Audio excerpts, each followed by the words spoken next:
This Torah class is brought to you by TorahAnytime.com. Okay, Bruchim Abam, welcome everyone. Shalom Aleichem. Hope everyone's having a wonderful day. We're continuing the Orchos Chaim of the Rosh. We're up to Ois Tzadi Vav. Ois Tzadi Vav. Al tatil ema yuser b'tech beischa. Do not place undue excessive fear in your house. The people in your house should not be frightened about the repercussions of what will happen to them if they don't do what you want. Ki harbe kukulam ba ma'roiv mayra. Many stumbling blocks, many problems arise from excessive fear. Now, where does this come from? This should be familiar to you. From the Gemara in Gittin Vavam and Beis, Rav Chizda said that Lo'olam al yatul adam ema yiser b'tech beisai, because the whole episode of Pilegesh Begiva, the concubine in Giva, where many, many Jews were massacred, happened because of Ema Yisera, and one who exerts one who exerts a lot of fear, excessive fear in their house, will eventually come to three Averos, Gilei Arayah, Shvichas Daman, and Chilul Shabbos.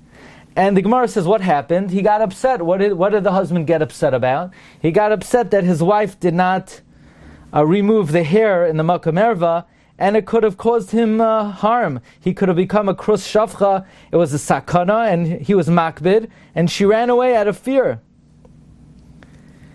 Even though, in a sense, he was right for the excessive fear that he exerted, because it was a sakana for him. But nevertheless, she shouldn't have been in a situation where she was so frightened that she had to run away. Now, we see a very big chiddush from here, because the Gemara tells us that he went to get her. And nothing happened because she ran away. Let's think about it for a moment. Did people die because she ran away? No. It was really a very indirect, convoluted cause, because the Psukim explain that he went after her, and he consoled her, and he brought her back home, and on the way back, the hour was getting late, so he had to stop off in a hotel, and he stayed in a place where there were a bunch of hooligans, and it just happened to be he was in the crossfire, and because of the whole story, the Pilegesh Begiva happened. But it's not like he killed anyone or he caused anyone to be killed. It's just a whole series of unusual circumstances set things up that because of that, people ended up dying. So how could Chazal say, Ema Yisera, excessive fear, is so terrible, look what could come as a result of it? It's not like any of these repercussions happened as a result of it. It's just that because of the story, he happened to be in that situation. And this is the question of Rav Goldberg in his footnotes on Orchos Chaim and the Rosh, and I would answer humbly as follows. Chazal say a similar thing, that a person should not show favoritism among his children, because Klal Yisrael went down to Mitzrayim because of the favoritism that Yaakov Avinu showed Yosef. And there also you could ask, that's what caused the Jewish people to go down to Mitzrayim? That was like a far out repercussion. Yaakov showed favoritism, so they were jealous, so they tried to sell him. They ended up selling him down to Mitzrayim. He became the king. The children were looking for him, and he ended up revealing himself into Mitzrayim. And then there was a famine, and because of the famine, they needed food, so they naturally went down to Mitzrayim. And then ultimately, that's how it... But it's not like the favoritism that Yaakov showed Yosef is why Klal Yisrael went down to Mitzrayim. It was just like an indirect sequence of events. But there's an idea, Megalgal Chayv al Yidei Chayev, that God chooses certain sins to be the catalyst to bring about certain disaster. So if the catalyst to cause the Jewish people to go down to Mitzrayim was the fact that Yaakov displayed favoritism to Yosef, so that demonstrates God would not have allowed that to be the catalyst had that not been a worthy catalyst to cause all that trouble. In other words, Hashem is megalgel bad things through bad activities. And therefore, if we ended up going down to Mitzrayim indirectly through favoritism. We see how terrible favoritism is, because God could have picked a different sin to be the catalyst. Likewise, over here, we see how terrible excessive fear is, because God used that as the catalyst to bring about great disaster for the Jewish people. Tzadi Zayin. Al tisyachidem shum isha. Do not be in seclusion with any woman. Chutz me'ishtecha, except for your wife. Ve'imcha, and your mother. Ubitcha, and your daughter. Va'afilum shtei nashim, even with two women. Now, why does the Rosh say any woman? What's any woman? You say al tisyachidem isha. What's any woman? It means even a guy. In Even Ezer Siman Chaf Beis, Rav Goldberg quotes from Sif Beis, Hillel and Shammai were goyzer on yichud with a Gentile. Originally, there was a gzeira on yichud with a single Jewish woman. By a Jewish woman, there's more of a gzeira because she might be a ereva. But by a Gentile, we don't have that gzeira, and Hillel and Shammai later were goyzer.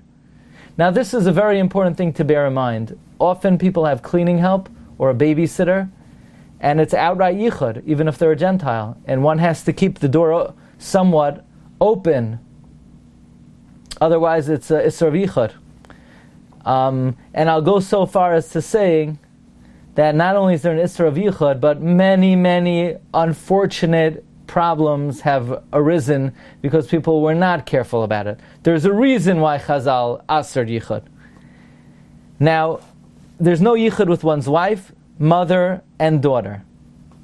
And it's interesting, the Mechaber in Even Ezer, Siman Chaf Beis, Siv Aleph says, it's also to be miyached with any of the arayos, except for a mother with her son, a father with his daughter, a husband with his wife. The Chalkas Mechoykek says this is the opinion of Rabbi Asi in Kedushin Daf Pei Alef on Beis, that with a mother and a daughter you're allowed to live with. With a sister, you can only be miyached temporarily.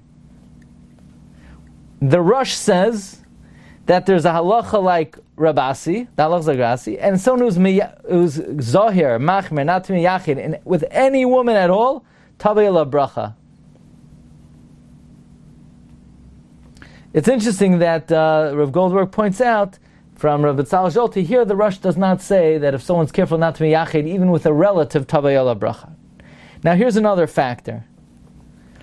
The Gemara brings over there, Amar Avasi, a person could be meyached with his sister, and he could live in the same house as his mother or daughter. What does it mean you can be meyached with your sister? Sometimes. But you can't move in with your sister.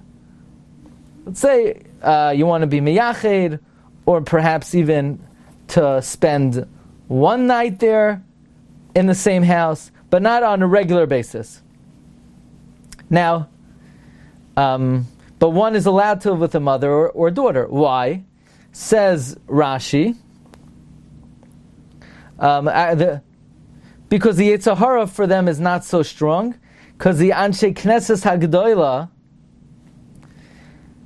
were mevatel the desire for the relatives.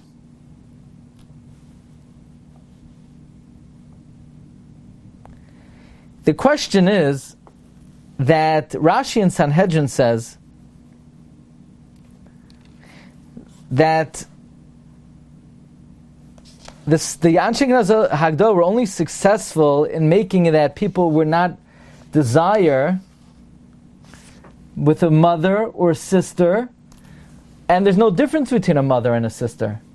And Rashi in Kedushin seems to say, yeah, in fact, there is a difference between a mother and a sister, because a mother you're allowed to move in with, and a sister only temporarily. Another interesting point is the Gemara in Sanhedrin Kuf Gimel and Beis says that Ammon lived with his mother, and we said to him, do you have a desire for the makom that you came out of? And Rashi says, the place that a person came out of, he already is satisfied with that. He was already there, and he doesn't have taiva for that. So that implies that we don't need the Anshe Knesset Hagdolah to mevatel the Yetzer Hara for one's mother, but that already was accomplished. Now, let's talk about another halacha. Is the Rosh brings over here, even with two women, you cannot be miyached. Rashi's shita is, but with 3 or 4 women, it's mutter. Tosfos argues, Tosfos says even with 100 women it's asur. That's the opinion of the Rosh, that even with many women it's asur. So Rabbi Zolti says, so why does the Rosh say here, va'afilu im shtei nashim, it's really even with 100 women? So Rabbi Zolti says, it is, the Rosh would agree, it's even more than 2 women. That's why the Rosh changes from the Lashon of the Mishnah. The Mishnah says, it's asur to be miyached with 2 women, so the Rosh says, even with 2 women. The chiddush is that it's a bigger chiddush that it's even asur with 2 women. But the truth is, the Rosh l'shitase would say that it would be yichud even with more than 1 man, with even more than 2 women. That's machlokes Rashi versus Tosfos and the Rosh. Okay, we're going to hold it over here. Let's see everybody next week on Monday. We have really astounding shir tonight at 8:30. On the topic is Aristotle. And I'm sure many of you have heard we're about to begin a major campaign for a new Torah center that will really expand the reach of the shiurim. If anybody could be mishtatef before we go live, soon there are going to be a list of dedications on our site, rabbidg.com, or whatever modest amount somebody's able to help us out. We really appreciate it. Have a great day. Kol tov. You've just experienced another Torah class brought to you by TorahAnytime.com.